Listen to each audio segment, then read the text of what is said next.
लोकतंत्र में आलोचना होनी चाहिए। ये मैं नहीं कह रहा हूँ, हमारे भारत के प्रधानमंत्री आदरणीय श्री नरेंद्र मोदी जी का कहना है। लोकतंत्र में आलोचना होनी चाहिए, तीखी आलोचना होनी चाहिए, मोदी के बाल नोच लेने चाहिए, लेकिन मैं यहाँ एक बात को क्लियर करने के लिए आया हूँ। नरेंद्र मोदी जी ने शायद ये बोलना भूल गया था कि आलोचना होनी चाहिए तो सिर्फ और सिर्फ अपोजिशन की आलोचना होनी चाहिए। मोदी जी ने शायद ये बोलना भी भूल गया था कि आलोचना होनी चाहिए तो सिर्फ और सिर्फ जो लोग बीजेपी को सवाल पूछते हैं उन लोगों की आलोचना होनी चाहिए।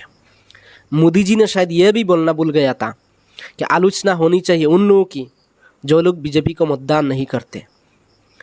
अगर मोदी जी की बातों पे ये संदेश था कि लोकतंत्र में आलोचना होनी चाहिए ताकि लोकतंत्र की जो नींव है वो और मजबूत हो सके लेकिन मोदी जी की बातों पे यह संदेश नहीं था, क्योंकि बीजेपी को अपनी आलोचना सहन करने की क्षमता नहीं है।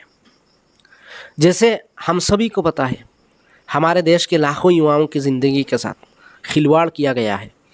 हमारे देश के लाखों बच्चों के ज़िंदगी के साथ, सपनों के साथ खिलवाड़ किया गया है। कभी नीट की पेपर लीक करके, तो कभी एसएससी जीडी की एग्ज़ाम को रुकवा के, तो कभी सीयूईटी की एग्ज़ाम को पोस्टपोन करके, जिसकी वजह से हमारे देश की 20 से ज़्यादा स्टूडेंट्स ने आत्महत्या भी की है। और उन लोगों के पक्ष में आकर उन लोगों के साथ जो अन्याय हुआ है, उसी अन्याय को लेकर सवाल पूछने के लिए दिल्ली जंतर मंतर पर प्रोटेस्ट में आए थे कॉकरोच जनता पार्टी। और उसी प्रोटेस्ट में भाग ले रहे थे हमारे देश के scientist, educator and environment activist Sonam Wangchuk ji.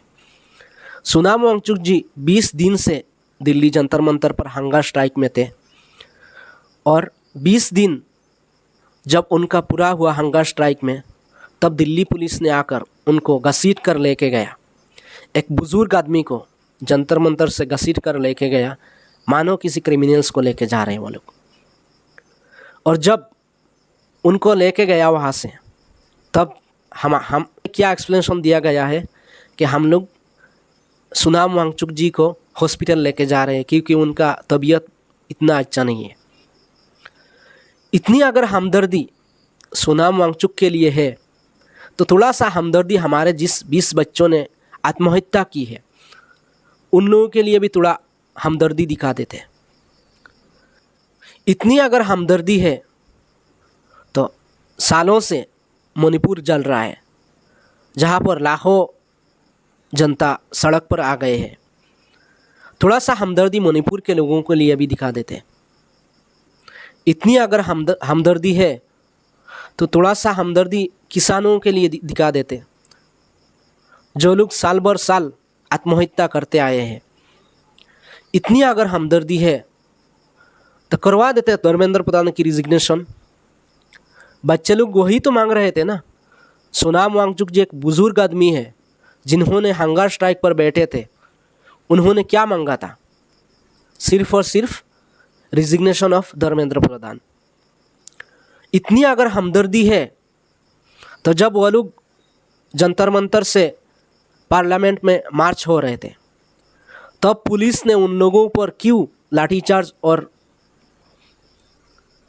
Tear gas से उन लोगों को अटैक किया? शर्म आनी चाहिए बीजेपी सरकार को। अंग्रेज के ज़माने में शायद इतनी बर्बरता नहीं हुई है जितनी इस भाजपा की सरकार में हो रही है। और जब डेमोक्रेसी का मतलब क्या है? Democracy means democracy by the people, for the people, of the people. और यही है हमारी डेमोक्रेसी। डेमोक्रेसी में हर एक जनता को, छोटा हो या बड़ा, अमीर हो या गरीब, काला हो या गोरा, सभी को अपने साथ हुए अन्याय के खिलाफ आवाज़ उठाने की, पीसफुल प्रोटेस्ट करने की, शांतिपूर्वक अपनी आवाज़ रखने की अधिकार है, जो हमारे संविधान ने हमें दिया है आर्टिकल 19 पर। अगर संविधान के ऊपर तुम जाना चाहते हो तो यह तुम्हारी बहुत बड़ी भूल है, यह तुम्हारी बहुत बड़ी गलती है। आदमी चाहे जितना भी बड़ा हो जाए, किसी भी देश की संविधान के ऊपर नहीं है। भाजपा इस देश को चला रही है, इसका मतलब यह नहीं कि भाजपा डेमोक्रेसी के ऊपर है, हमारी कॉन्स्टिट्यूशन के ऊपर है। हमारी संविधान ने हमें आर्टिकल 19 पर freedom of speech and expression की जो अधिकार दी है। यह दिल्ली जंतर मंतर पर जो लोग प्रोटेस्ट कर रहे थे, पीसफुल प्रोटेस्ट कर रहे थे, वो लोग तो किसी का ऊपर बम भी फेंका नहीं, किसी को गालियाँ भी नहीं दी। फिर भी भाजपा की सरकार ने क्या किया उन लोगों के साथ? दिल्ली सरकार ने किसके अनुमति, किसकी परमिशन पर उन लोगों का ऊपर लाठीचार्ज किया, उन लोगों का ऊपर टीआर गैस छोड़ा? ये तानाशाही की लक्षण नहीं तो और क्या?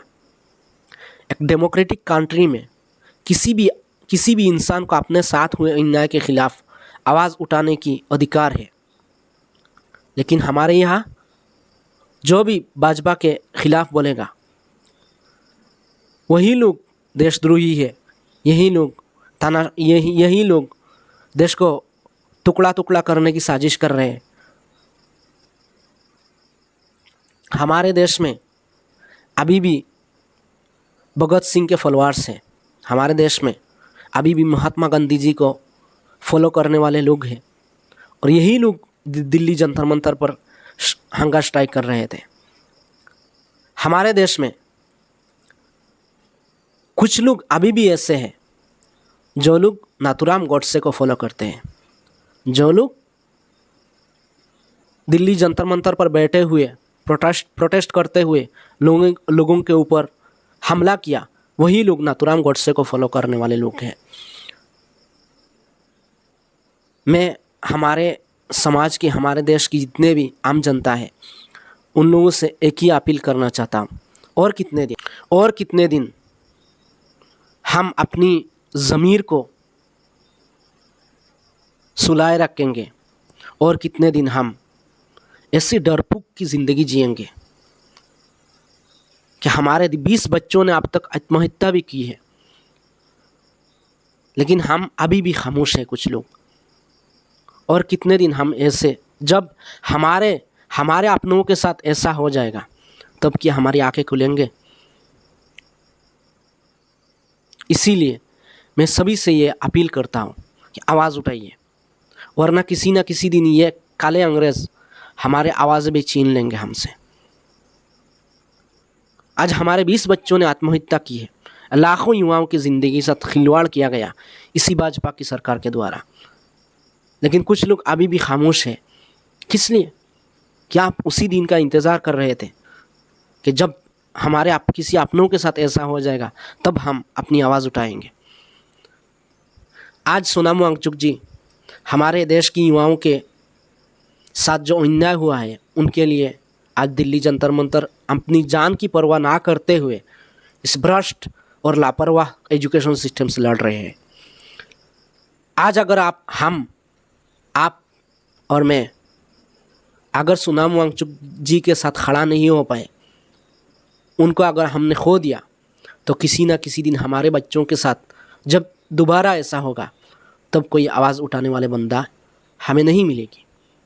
इसीलिए अभी से आवाज़ उठाइए और इस भ्रष्ट और लापरवाह एजुकेशन सिस्टम से सवाल पूछिए, ताकि हमारे जितने भी बच्चों के साथ ये अन्याय हुआ है उन लोगों को न्याय मिल सके। धर्मेंद्र प्रधान की इस्तीफ़ा होनी चाहिए। एक कहावत है, if you are neutral in situation of injustice you have chosen this side of the oppressor. अगर अन्याय होते हुए देखकर भी आप चुप हैं तो आप अन्याय करने वाले लोगों के साथ हैं। इसीलिए आवाज़ उठाइए। ये डेमोक्रेसी है, ये कोई तानाशाह देश नहीं है, ये नॉर्थ कोरिया नहीं है, ये बेलारूस नहीं है। हमारे देश में एक संविधान है, संविधान ने हमें अपने साथ हुए अन्याय के खिलाफ आवाज़ उठाने के अधिकार दी है।